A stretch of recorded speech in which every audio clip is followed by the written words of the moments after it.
तो जय हिंद बच्चों, लेकर आ चुका हूं मैं आप लोगों के लिए shares and dividend chapter. Basically इसका सारा निचोड़ जो है, सारा का सारा कंसेप्ट जो है वो हम इस वीडियो में बेसिकली देखने वाले हैं। तो चलिए डायरेक्टली ले चलता हूं मैं आप लोगों को कंसेप्ट के ऊपर, शेयर्स एंड डिविडेंड। ठीक है, चलिए। तो यहाँ पे हमें शेयर्स एंड डिविडेंड वाले चैप्टर को बहुत अच्छे तरीके से समझने के लिए कुछ टर्म्स को पहले तो क्लियर करना पड़ेगा।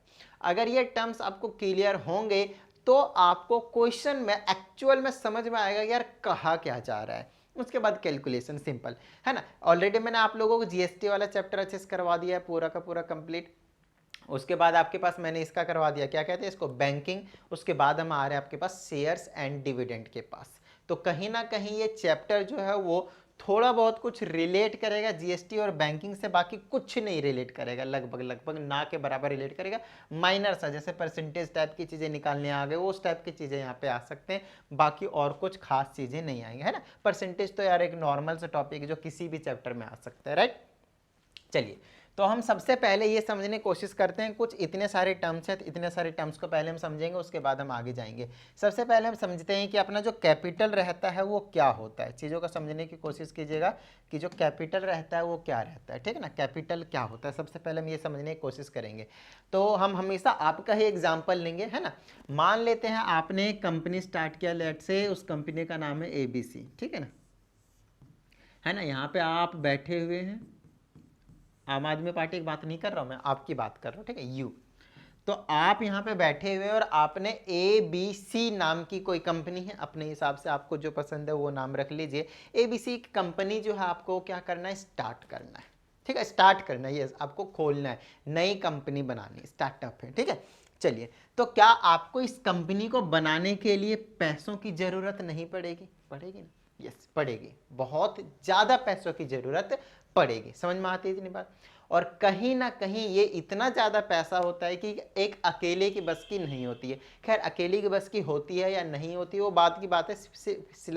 अभी हम फिलहाल किसकी बात कर रहे हैं कि ABC कंपनी अगर मुझे स्टार्ट करनी है तो उसके लिए मुझे पैसा चाहिए, और जितना टोटल अमाउंट चाहिए, टोटल अमाउंट ऑफ मनी, समझिएगा चीज़ों को बहुत अच्छे तरीके से, total amount of money needed to run a business या फिर टू रन ए कंपनी। तो किसी भी कंपनी या फिर बिजनेस को रन करने के लिए जितना टोटल अमाउंट ऑफ मनी चाहिए उसको हम क्या कहते हैं, कैपिटल कहते हैं। बोलिए, समझ में आती बात, ठीक है। छोटी चीज थी, चलिए आगे की बात करते हैं, ठीक है। अब हम बात करते हैं शेयर्स की।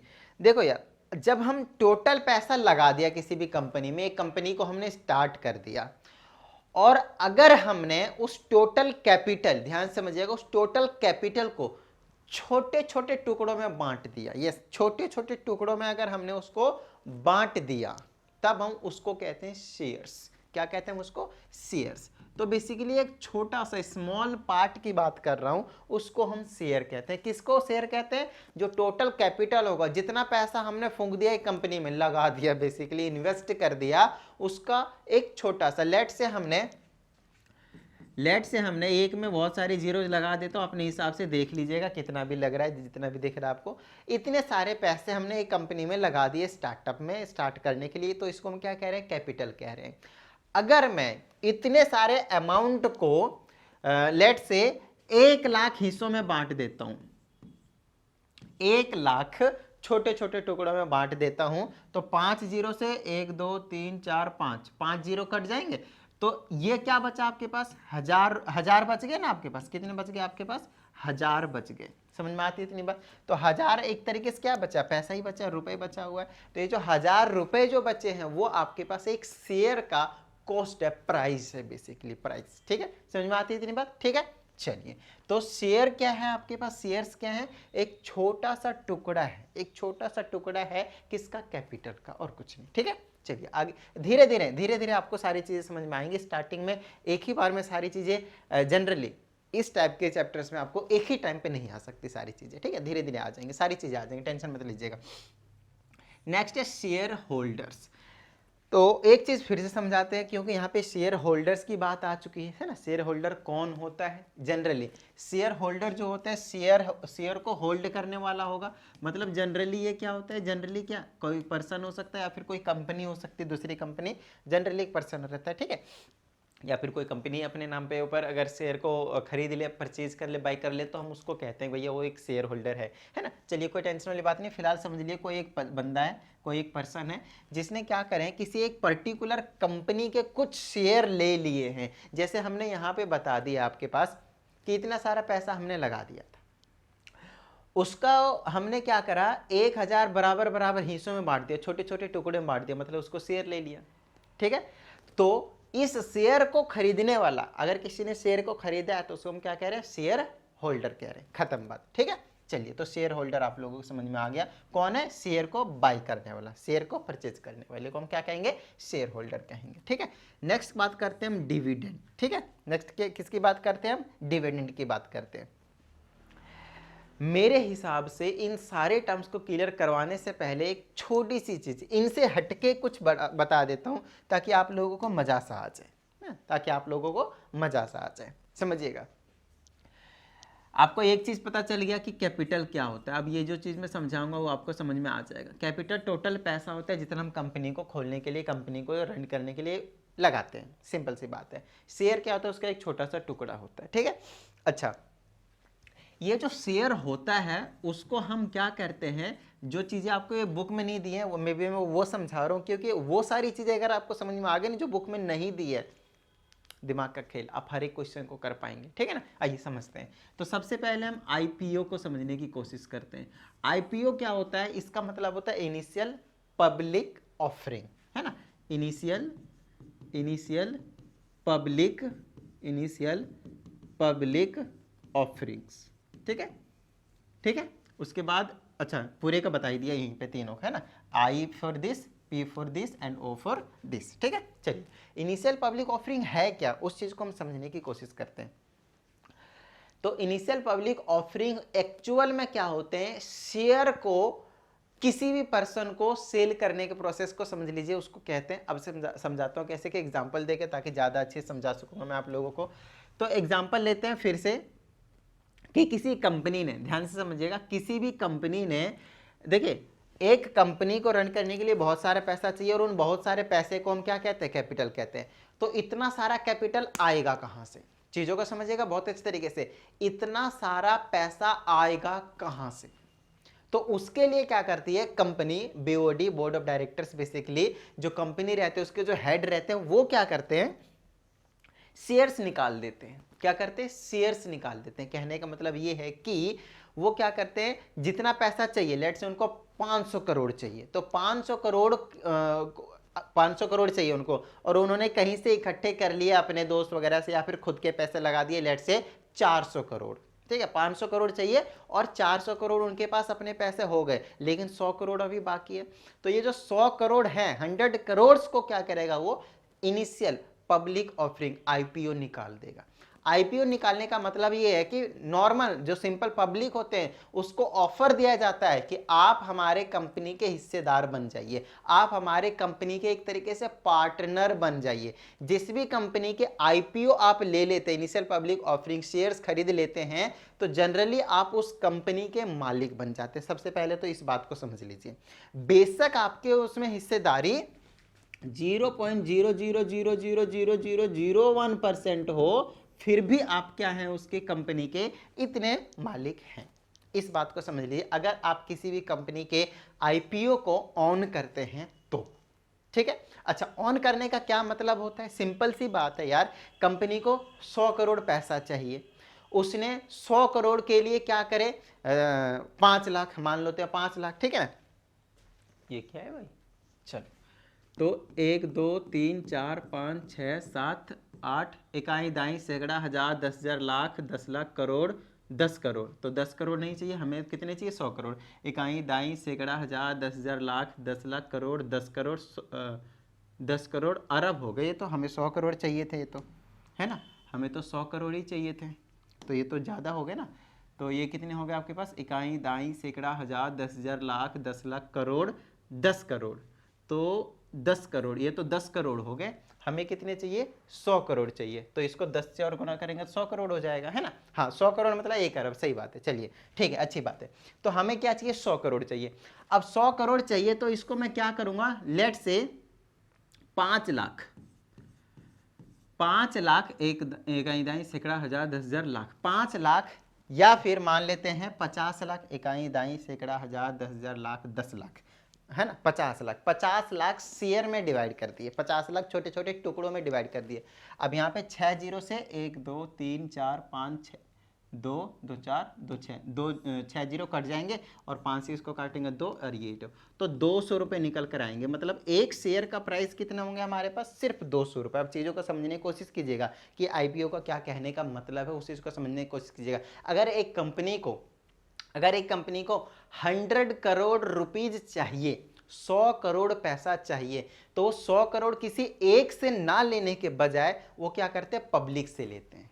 किससे लेते हैं, पब्लिक से। उसी को कहा जाता है आईपीओ, इनिशियल पब्लिक ऑफरिंग। मतलब सबसे पहले जो शेयर इशू किए जाते हैं उस टाइम पे जो पैसा रहता है उसको कहते हैं शेयर प्राइस, बेसिकली आईपीओ कहते हैं उसको।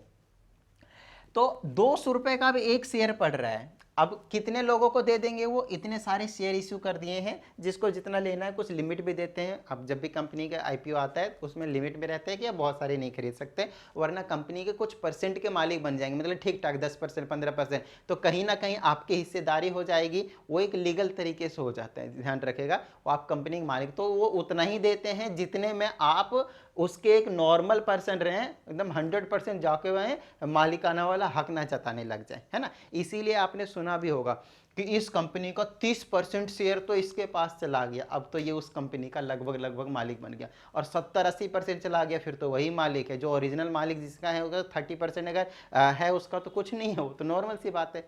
समझ में आ रही है इतनी बात। अब चीज़ों का समझिएगा, तो एक शेयर की प्राइस कितनी आई है आपके पास, 200 रुपये। अब पब्लिक को ऑफर कर दिया गया है, पब्लिक ले लेगी उसको और पब्लिक पैसा दे देगी। अब पब्लिक क्यों लेगी और पब्लिक पैसा क्यों देगी, इसको समझने के लिए आइए आगे चलते हैं। तो कभी भी जब भी आईपीओ आती है किसी भी कंपनी को, तो उससे तो पब्लिक उसको बाय करके और पैसा दे देती है, कंपनी के पास 100 करोड़ जमा हो गए। अब उस 100 करोड़ से अगर कंपनी को प्रॉफिट होता है, आई हाय हाय, अगर कंपनी को प्रॉफिट हो रहा है तो किसको प्रॉफिट हो रहा है, एक तरीके से जिसने आईपीओ को खरीदा है, जिसने उसके शेयर्स को खरीदा है, उसको भी फायदा हो रहा है। कंपनी को तो फायदा हो ही रहा है, उसको भी फायदा हो रहा है, और साथ में 1 साल के बाद डिविडेंड मिलता है। अब हम यहाँ पे डिविडेंड समझने जा रहे हैं, है ना। इससे पहले यहाँ पे आया था ना आपके पास डिविडेंड, देखिए यहाँ पे, है ना, देखिए आया था डिविडेंड, मैंने रोक दिया था, है ना। क्यों, क्योंकि ये सारी चीज़ें मुझे एक बार समझाना था, ठीक है ना। अब डिविडेंड की बात करते हैं, अब चीज़ों का समझने की कोशिश कीजिएगा। मान लेते हैं कि किसी भी एक कंपनी का आईपीओ मैंने ले लिया और 1 साल तक होल्ड करके रखा, समझिएगा बहुत अच्छे तरीके से। और मान लेता हूँ सिंपल, मान लो कि 200 वाले मैंने कितने ले लिए, 100 ले लिए, तो कितने हो गए ये 2,000 रुपये, सॉरी 20,000 रुपये। मैंने 20,000 के खरीदे या नहीं खरीदे, मैंने इन्वेस्ट कर दिया कितना, 20,000 रुपये। मैंने एक कंपनी में कितना इन्वेस्ट किया, 20,000 रुपये इन्वेस्ट किया है मैंने, समझ में आ गई इतनी बात। उस कंपनी का 20,000 रुपये का मैंने अगर इन्वेस्ट किया है और मैंने 1 साल तक, 1 ईयर तक इसको होल्ड करके रखा, 1 ईयर तक क्या होता है, मैंने इसको करके क्या करके रखा, होल्ड करके रखा। इसका मतलब यही नहीं कि अच्छा लेने के बाद, आईपीओ लेने के बाद मेरे पास ऑप्शन भी रहता है, जो परचेज करता है, शेयर होल्डर हूँ एक तरीके से मैं। कितने शेयर होल्डर लिए, कितने शेयर्स लिए मैंने, 100 शेयर्स लिए हैं। कितने रुपए का एक शेयर है, 200 रुपए का है, तो टोटल मैंने कितने इन्वेस्ट कर दिए, 20,000 रुपये इन्वेस्ट कर दिए, ठीक है। तो 20,000 इन्वेस्ट जो कर रहा है, जिसने शेयर को खरीदा, उसको क्या कह रहे हैं, शेयर होल्डर। तो थोड़ी देर के लिए मैं क्या बन गया आपके पास, शेयर होल्डर बन गया। चलिए भाई, अब ये जो शेयर होल्डर है वो करेगा क्या, उस चीज़ को बहुत अच्छे तरीके से समझिएगा। मैं आपको समझा क्या रहा था, डिविडेंड। अब 1 साल के लिए अगर मैंने इसको सेल नहीं किया, मेरे पास ऑप्शन होता है सेल करने का भी। अगर मान लेते हैं कि ये 20,000 का है, थोड़ा सा मुझे फायदा हुआ तो मैं बेच दूंगा, थोड़ा सा अगर कंपनी को भी प्रॉफिट हुआ है, मुझे भी प्रॉफिट हुआ है, तो क्या करूंगा, मैं सेल कर दूंगा, कोई टेंशन वाली बात नहीं है। अच्छा, लिस्टिंग प्राइस की बात अलग होती है, ये लिस्ट होती है कंपनी, तो एट प्रीमियम या फिर अबव प्रीमियम या फिर बेसिकली बिलो प्रीमियम, इस टाइप से बेसिकली रजिस्टर होते हैं, लिस्ट होते हैं। तो उस टाइम पे अगर प्रॉफिट में गया कंपनी, मान लेते हैं लिस्टिंग प्राइस 200 रुपये था, 250 हो गया, और मैं चाहूँ बेचना चाहूँ, क्योंकि 100 लिया तो मुझे फायदा हो ही गया कहीं ना कहीं 5,000 का आसपास का, तो उसको मैं क्या करूँगा, 25,000 बेच दूंगा और 5,000 क्या मिल जाएंगे मुझे, बेनिफिट बेनिफिट मिल जाएंगे। लेकिन अभी लेट्स से मैंने नहीं सेल किया, है ना, अभी मैंने सेल नहीं किया, तो 20,000 मैंने 1 साल तक के लिए होल्ड करके रखा, और कहीं ना कहीं कंपनी को अगर प्रॉफिट हुआ तो 1 साल के बाद ये जो शेयर होंगे वो कहीं ना कहीं मेरे पास कितने हो जाएंगे, लेट से 25,000 का बन गया, एक एग्जांपल के तौर पे ले लिया मैंने, 25,000 बन गया। तो एक तो प्रॉफिट का मुझे 5,000 रुपये एक्स्ट्रा मिला ही मिला है, नो डाउट 5,000 मुझे एक्स्ट्रा मिले हैं 1 साल के बाद, क्योंकि कंपनी को बेनिफिट हुआ, फायदा हुआ है, तो एक तरीके से मुझे भी फायदा हुआ है, शेयर के परसेंटेज आते हैं। ठीक है, इतनी बात समझ में आ गई। अब बात आती है कि डिविडेंड क्या होता है, समझिएगा। तो डिविडेंड को ही बहुत अच्छे तरीके से आपको समझना है, तब जाकर फील आएगा। ठीक है, चलिए अब डिविडेंड को समझने के लिए इधर आते हैं कि डिविडेंड एक्चुअल में है क्या। देखिए, डिविडेंड हमेशा आपको एनुअली मिलता है, समझिएगा चीज़ों को बहुत अच्छे तरीके से। डिविडेंड हमेशा आपको क्या मिलता है, एनुअली मिलता है, मतलब पूरे 1 साल के बाद मिलता है। अब किसको मिलता है, लेट से मैंने किसी कंपनी का शेयर खरीदा था 20,000 का, 1 साल तक होल्ड करके रखा है, तो डिविडेंड मुझे मिल सकता है, गारंटी नहीं बोला मैंने, 100% नहीं बोला कि मुझे डिविडेंड मिलेगा ही मिलेगा, मिल सकता है। आइए मैं समझाता हूँ क्यों मिल सकता है या फिर क्यों नहीं मिलेगा, तो या फिर क्यों नहीं ही मिलेगा, 100% मिलना चाहिए, ये सारे सवालों का जवाब देता हूँ मैं आप लोगों को। देखिए, डिविडेंड ना डिसाइड करती है कंपनी, जो कंपनी के ओनर होते हैं, बेसिकली हेड होते हैं, वो डिसाइड करते हैं कि हम, देखिए ये डिविडेंड है कुछ नहीं, प्रॉफिट का कुछ परसेंट, चीजों को समझिएगा, प्रॉफिट का कुछ परसेंट शेयर होल्डर को दे देना, खत्म बात। अच्छा, किस लिए दे देना, दिमाग, क्यों दे देना भाई, क्योंकि हम दे देंगे शेयर होल्डर को कुछ डिविडेंड के रूप में, मतलब एक तरीके से प्रॉफिट दे देंगे। चलिए मान लेते हैं कि 1 साल के बाद कंपनी को 500% का फायदा हुआ, 500% का मतलब एक तरीके से 5 गुना फायदा हुआ, जितना कंपनी ने मान लो कि 500 करोड़ लगाया था, अब कंपनी कितने की हो गई, पूरा का पूरा 2500 करोड़ की हो गई, पहले 500 करोड़ का था, 2500 करोड़, मतलब 500% का जो ग्रोथ दिखा है। अब चीज़ों को समझिएगा, यहाँ पे 500% का ग्रोथ दिखा है, लेकिन ये 500% वो डिसाइड करती है कंपनी की कितना डिविडेंड देना है एक्चुअल में। तो जितने भी शेयर होल्डर्स होते हैं, समझिएगा चीज़ों को बहुत अच्छे तरीके से, जितने भी शेयर होल्डर्स होते हैं उसको क्या करा, मान लेते हैं कि इसमें से 100% मतलब 500 करोड़ एग्जांपल के तौर पे, 100% क्या करना है, उनको डिस्ट्रीब्यूट करना है किसमें, सारे के सारे शेयर होल्डर्स में। तो 100%, 50%, 10%, 12%, कुछ भी हो सकता है, वो अमाउंट कंपनी डिसाइड करती है कि हम कितना दें। वो इसलिए देती है ताकि जो शेयर होल्डर्स हैं वो खुशी खुशी उसी कंपनी में इन्वेस्ट करें, और कंपनी के पास ज़्यादा पैसा आए, और ज़्यादा पैसा को और दोबारा से यूज़ करके कंपनी को एक्सपेंड करके और ज़्यादा प्रॉफिट कमा सके। तो हर साल डिविडेंड के रूप में शेयर होल्डर को कुछ परसेंट पैसा दिया जाता है। अब डिपेंड करती है कंपनी की, भैया फायदे में है भी या नहीं है, फायदे में है तभी वो देगी, घाटे में तो वैसे नहीं देगी, इस बात को ध्यान रखना है। ठीक है ना, समझ में आ गई थी बात, ठीक है। चलिए, तो उम्मीद करता हूँ आप लोगों को डिविडेंड समझ में आया होगा, है ना, कैपिटल समझ में आ गया, शेयर समझ में आ गए, शेयर होल्डर समझ में आ गया, डिविडेंड समझ में आ गया। ये नॉमिनल वैल्यू या फेस वैल्यू या फिर पार वैल्यू के पास समझते हैं, इन तीनों का मतलब एक ही है, लास्ट में सबके पीछे क्या वैल्यू है, जैसे नॉमिनल वैल्यू है, फेस वैल्यू है या फिर पार वैल्यू है। अब ये क्या होती है उसके बारे में थोड़ा सा हम समझने की कोशिश करते हैं। देखिए, कोई भी कंपनी होती है, चीज़ों को समझिएगा, कोई भी कंपनी होती है तो उसको बहुत सारा पैसा चाहिए कंपनी को रन करने के लिए, जिसको हम क्या कहते हैं, कैपिटल। ठीक है, उसके छोटे छोटे टुकड़ों को क्या कहते हैं, शेयर। जो शेयर को जो भी पर्सन शेयर को खरीदता है उसको क्या कहते हैं हम, शेयर होल्डर। पूरे साल में जो प्रॉफिट का कुछ परसेंट शेयर होल्डर को मिलता है उसको हम क्या कहते हैं उसको, डिविडेंड। ये रिवाइज करवा दिया इतने। अब आइए इस वाले पे, ये जो नॉमिनल वैल्यू है वो कौन सी ऐसी वैल्यू है भाई, है ना। तो सबसे पहले एक बार मैं आप लोगों को गूगल पे लेकर चलता हूँ, गूगल बाबा के पास, और वहाँ पे आप लोगों को कुछ नई चीज़ दिखाता हूँ, ठीक है ना। आइए यहाँ पे, तो यहाँ पे मैं फटाफट क्या करता हूँ, टाटा मोटर्स, है ना, मैंने अभी सर्च भी किया था, 402 रुपये के आसपास कुछ दिखा रहा था। टाटा मोटर्स शेयर प्राइस देख लीजिए बहुत अच्छे तरीके से। तो टाटा मोटर्स का, है ना, शेयर प्राइस कितना, 402.45, है ना, 45। तो इतना है आज के, बेसिकली इतना 9 रुपये 60 पैसे के आसपास कम हुआ है। ये है, इसको कहा जाता है मार्केट प्राइस। चीज़ों को समझने की कोशिश कीजिएगा, यहाँ पे दोनों वैल्यू मैं आप लोगों को समझाऊंगा, एक तो मार्केट वैल्यू और एक क्या है आपके पास नॉमिनल वैल्यू, या फिर जिसको हम क्या कहते हैं फेस वैल्यू। ये जो चीज़ है उसको हम कहते हैं मार्केट वैल्यू, इसको हम क्या कहते हैं मार्केट वैल्यू कहते हैं।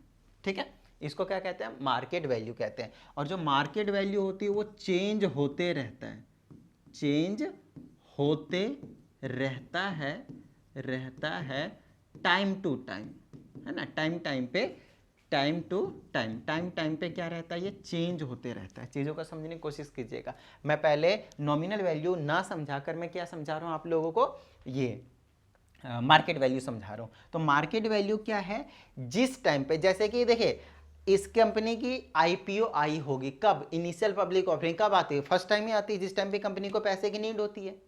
समझ में आती है इतनी बात, स्टार्टिंग में कंपनी जब स्टार्ट हो रहा होता है। क्या कंपनी अब ये स्टार्ट हो रही है, नहीं, कंपनी को कई साल हो गए स्टार्ट हुए। अच्छा कई साल हो गए स्टार्ट हुए, तो क्या इसको प्रॉफिट हुआ होगा या फिर घाटा, कुछ ना कुछ तो हुआ ही होगा, है ना, लॉस तो नहीं हुआ है, इसको प्रॉफिट हुआ है फिलहाल, क्योंकि स्टार्टिंग में इसकी शेयर प्राइस बहुत कम थे, अब बहुत ज़्यादा हो गए, है ना। अच्छा अब बात आते हैं यहाँ पे ये कि ये इसकी स्टार्टिंग वाली वैल्यू कितनी थी, है ना, समझिएगा चीज़ों को बहुत अच्छे तरीके से।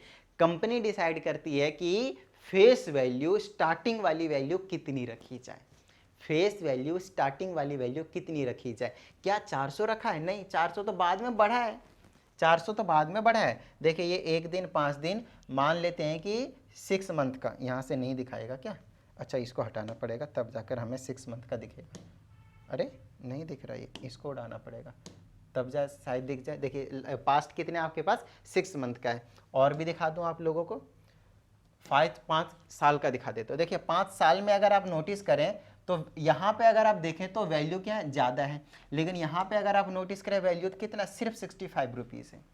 3 अप्रैल 2020 में इसकी वैल्यू 65 रुपीज़ 30 पैसे थी, लेकिन अब इसकी वैल्यू कितनी है 402 रुपये 45 पैसे। तो कहीं ना कहीं बढ़ा है, देख लीजिए इंक्रीमेंट भी दिखा रहा है आपके पास, लास्ट 5 ईयर्स में आपके पास क्या है इंक्रीमेंट हुआ है। समझ में आ रही है इतनी बात। अच्छा ये इधर से इंक्रीमेंट दिखा रहा है कि 38 रुपये का हुआ है, लेकिन यहाँ पे और मैं जाऊँगा तो देखिए बहुत ज़्यादा दिखाएगा इंक्रीमेंट, 413, यहाँ पे कितना 483 रुपये हैं आपके पास। समझ में आ रही है इतनी बात, यहाँ पे क्या आपके पास 483 रुपये हैं। यहाँ पे आऊँगा तो उसी तरह देखिए कम ज़्यादा कम ज़्यादा कम ज़्यादा कम ज़्यादा होता हो ही रहा है आपके पास यहाँ पे, है ना, आपको डेट के साथ यहाँ पे दिख रहा होगा कम ज़्यादा हो रहा है। अब मैं ये चीज़ समझा क्यों रहा हूँ, क्योंकि इसी को कहते हैं मार्केट वैल्यू। मार्केट वैल्यू हमेशा चेंज होते रहता है टाइम टू टाइम, ठीक है। अगर मैं टाटा मोटर्स की स्टार्टिंग में आई थी आईपीओ, अगर मैं जब खरीदता तब मुझे हो सकता है कितने के मिलते, 7 रुपये के आसपास। उस टाइम पे जब ये लिस्ट हुई थी 7 रुपये के आसपास का, और इसकी फेस वैल्यू थी 2 रुपये की। अब चीज़ों को दो यहाँ पे डिफरेंस समझने की कोशिश कीजिएगा, और ये मार्केट वैल्यू भी 402 रुपये का। अब हम वापस आते हैं वहीं पे जहाँ पे अभी हम काम कर रहे थे। अभी मैं यहाँ पे क्या समझाने की कोशिश कर रहा हूँ, मैंने टाटा मोटर्स का एग्जाम्पल ले लिया आप लोगों को समझाने के लिए कि अभी इसकी मार्केट प्राइस कुछ इतना है, एमवी से रिप्रेजेंट कर देता हूँ। इसकी फेस वैल्यू जो है ना उसको 2 रुपये है, और इसकी एक लिस्टिंग वैल्यू थी, लिस्टिंग वैल्यू मैंने सर्च कर लिया था पहले ताकि मैं आप लोगों को समझा सकूं, वो लगभग 7 रुपये 68 पैसे के आसपास थी। एक अगर आगे पीछे भी हो चेक कर लीजिएगा, मैंने सिंपल देख लिया था। तो कुछ ऐसा मान लेते हैं, आप समझने की कोशिश कीजिएगा मैं कहना क्या चाह रहा हूँ यहाँ पे।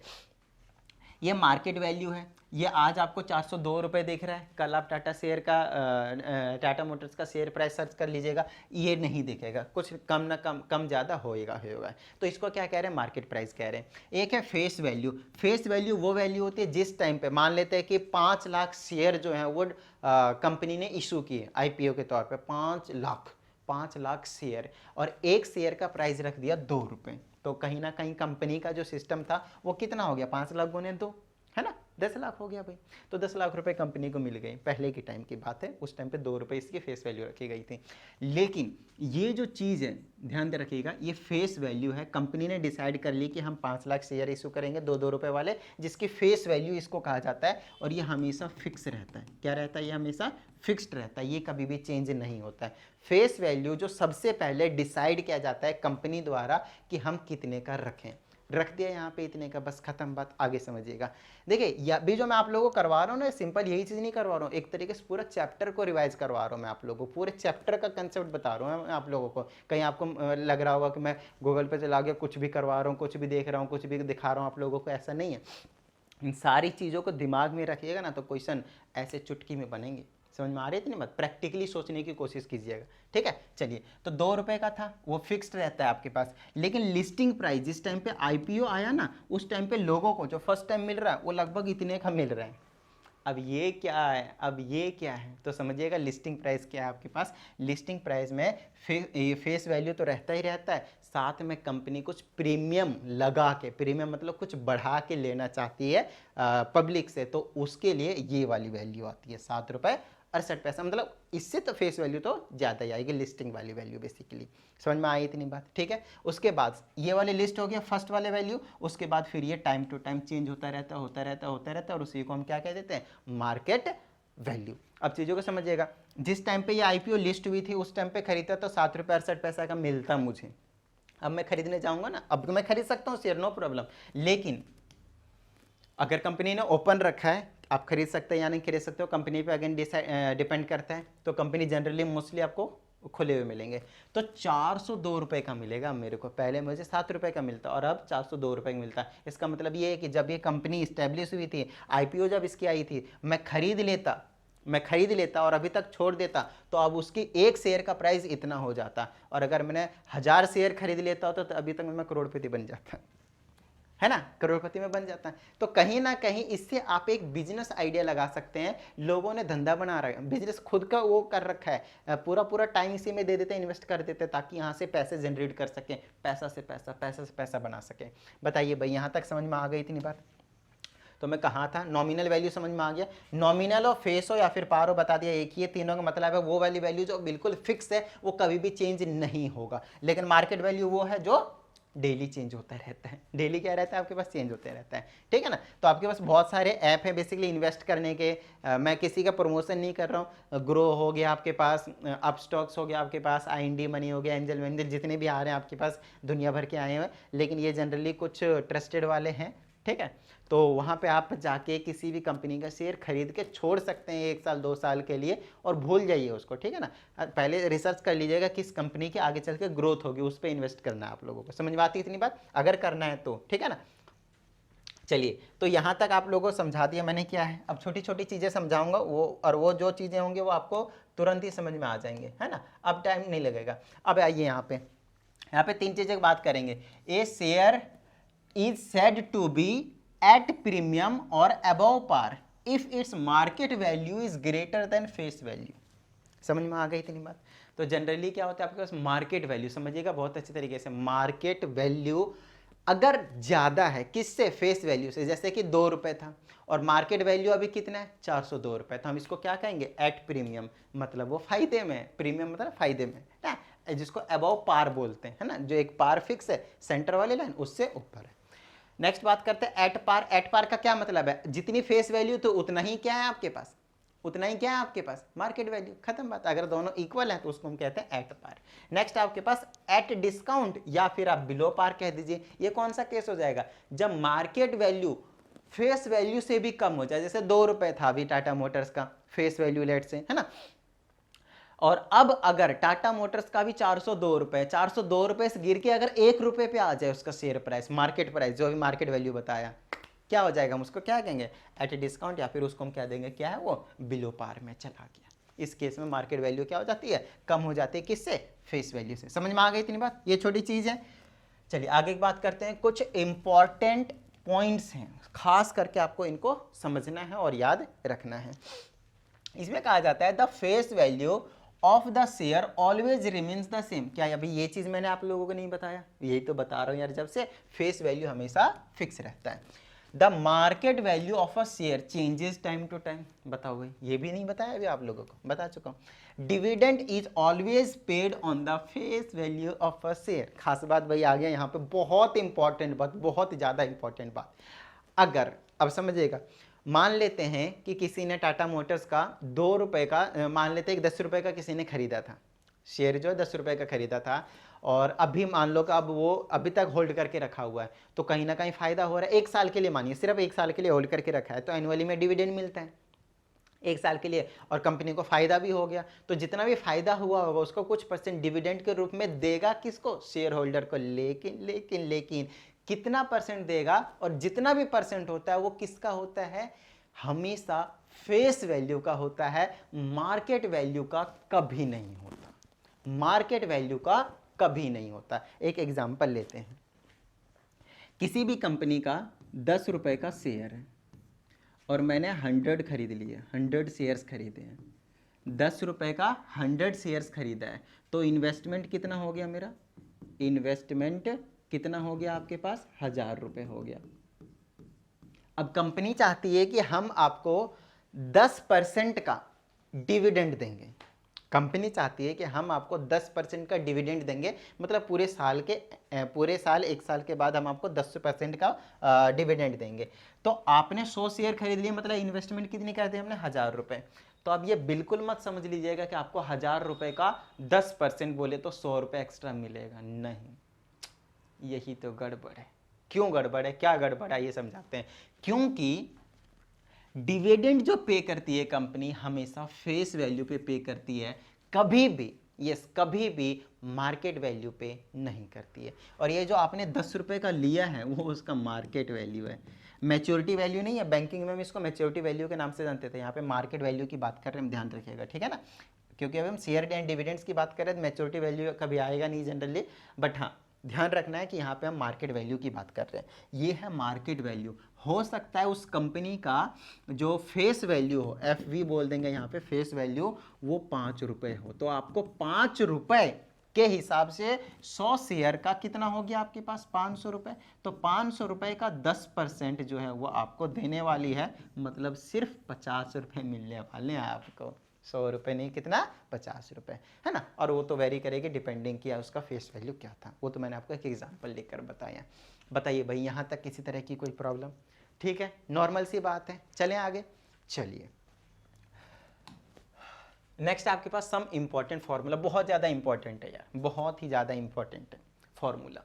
अभी तक जितनी भी चीज़ें बताई है ना मैंने आप लोगों को, अगर वो आता है, अगर वो समझ में आया है तो ही ये फॉर्मूला समझ में आएगा, अदरवाइज नहीं आएगा।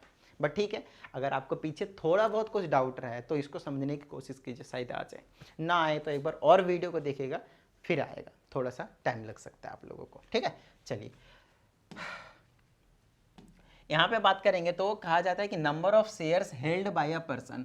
तो हमें कैसे पता चलेगा? ऐसा कौन सा फॉर्मूला है जिससे हमें पता चल जाएगा कि एक पर्सन के पास कितने शेयर हैं किसी भी कंपनी के पास, ठीक है ना। जैसे कोई भी कंपनी है, शेयर्स को इशू किया है, तो अरे एक पर्सन के पास ना ऑप्शन हो, आप 1000 खरीदना चाहते हो, या इसके कंपनी के 500 शेयर खरीदना चाहते हो, या फिर 100 शेयर खरीदना चाहते हो, है ना।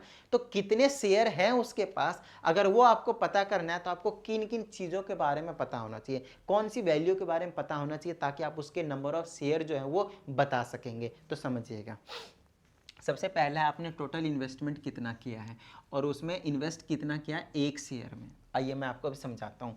अभी मैंने आप लोगों को बताया था कि एक शेयर का ₹10 था, अभी तो एग्जांपल दिया ना। और आपने कितने शेयर खरीदे थे? 100 खरीदे थे, 100 शेयर्स खरीदे थे।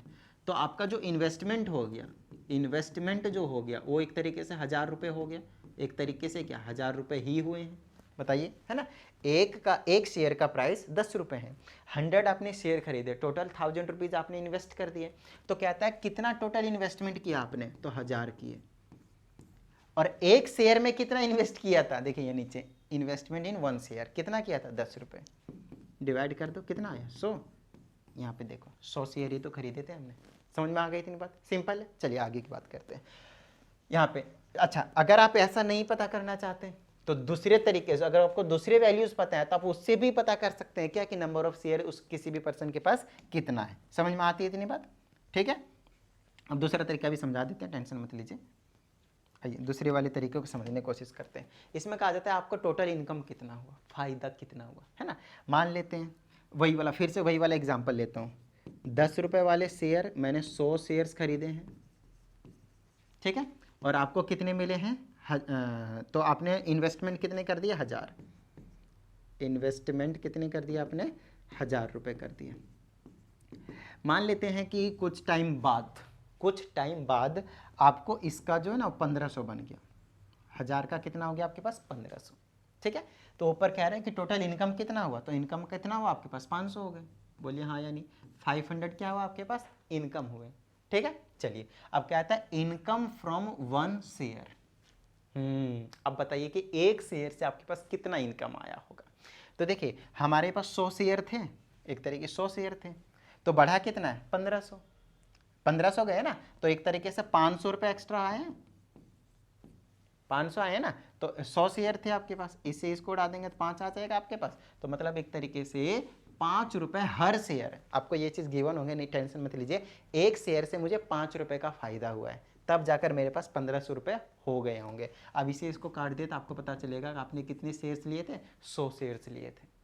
ठीक है इतनी बात। चलिए नेक्स्ट बात करेंगे। उसी तरह से आपको टोटल अगर फेस वैल्यू पता चल जाए और किसी एक का फेस वैल्यू पता होगा तो आप डिवाइड करके तुरंत पता कर लेंगे कितने नंबर ऑफ उसके क्या कहते हैं शेयर थे। खत्म बात। ठीक है, सिंपल है। चलिए बाकी ये जो चीज़ है, ये तीनों फॉर्मूले ऑफ कोर्स जब हम क्वेश्चन करेंगे तो उस टाइम पे बहुत ही अच्छे तरीके से अप्लाई करेंगे, उस टाइम पे समझ में आ जाएगा। अभी आपको मैंने आइडिया दे दिया कि कुछ इस तरीके से नंबर ऑफ शेयर्स निकाले जाते हैं। नोट्स खुद के बनाने हैं। मैं स्टार्टिंग में एक पर्टिकुलर वीडियो बनाकर आप लोगों को बता दिया कि how to start preparation for the ICSE board 2024। तो कहीं कुछ भी मिस्टेक नहीं करनी है, नोट्स खुद से बनानी, चाहे वो कितना ही टॉप का इंस्टीट्यूट हो और वो ये बोल दे कि हमारा नोट्स ले लीजिए आप टॉप कर जाइएगा, नहीं, बिल्कुल भी नहीं।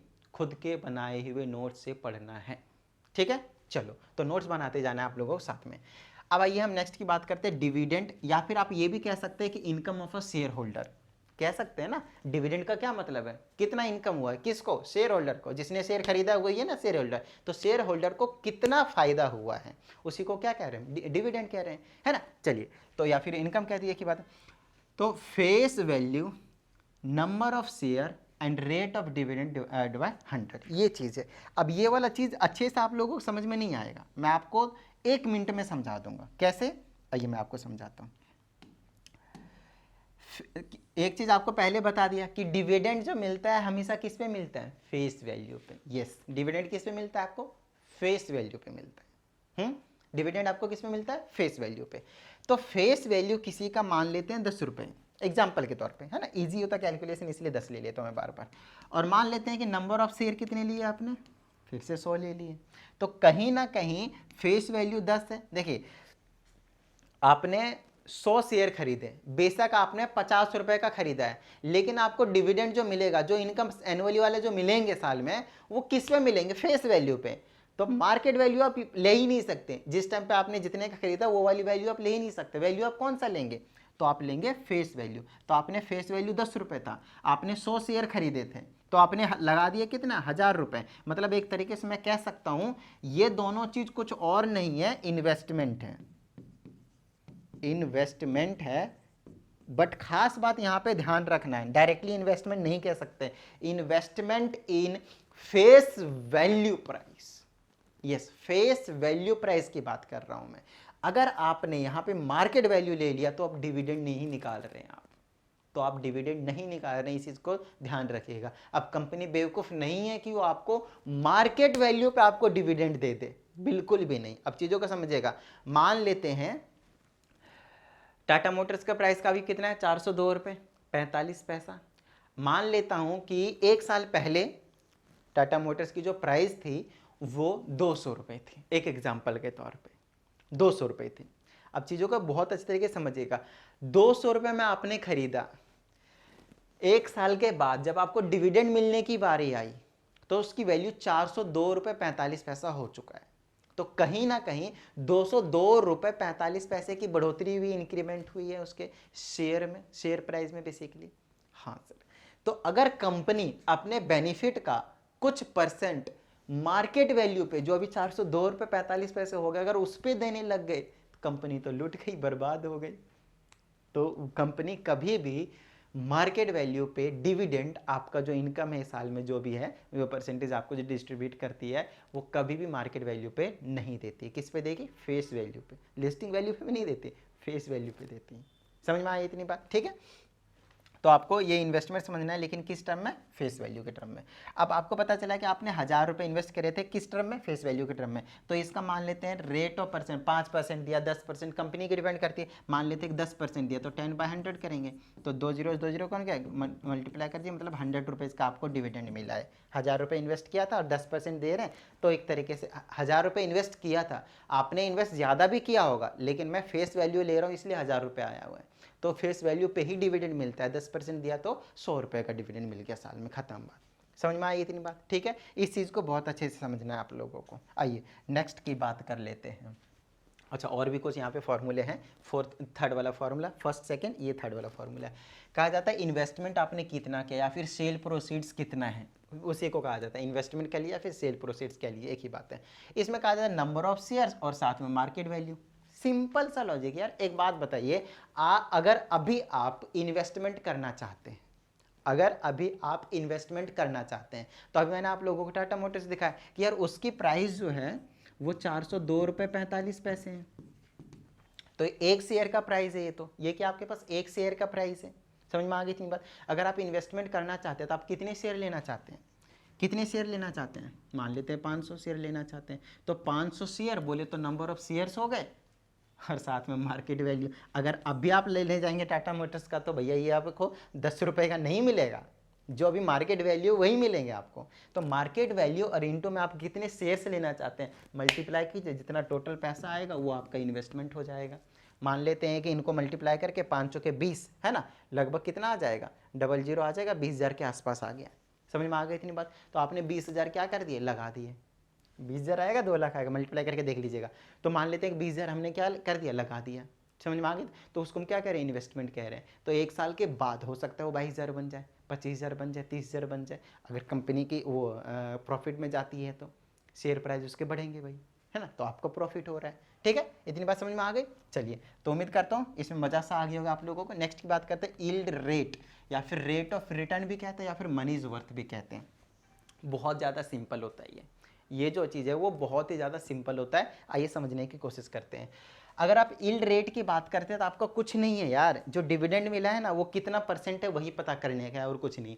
तो कहीं ना कहीं यार डिविडेंड आपको कितना मिला है, मान लेते हैं कि 100 रुपये का मिला है। अच्छा, इन्वेस्टमेंट आपने कितना का किया था? 1000 रुपये का किया था, और मल्टीप्लाई में 1000 कर दीजिए तो परसेंट निकल कर आएगा 0000, 10 से 10, तो आपको 10% का यील्ड रेट।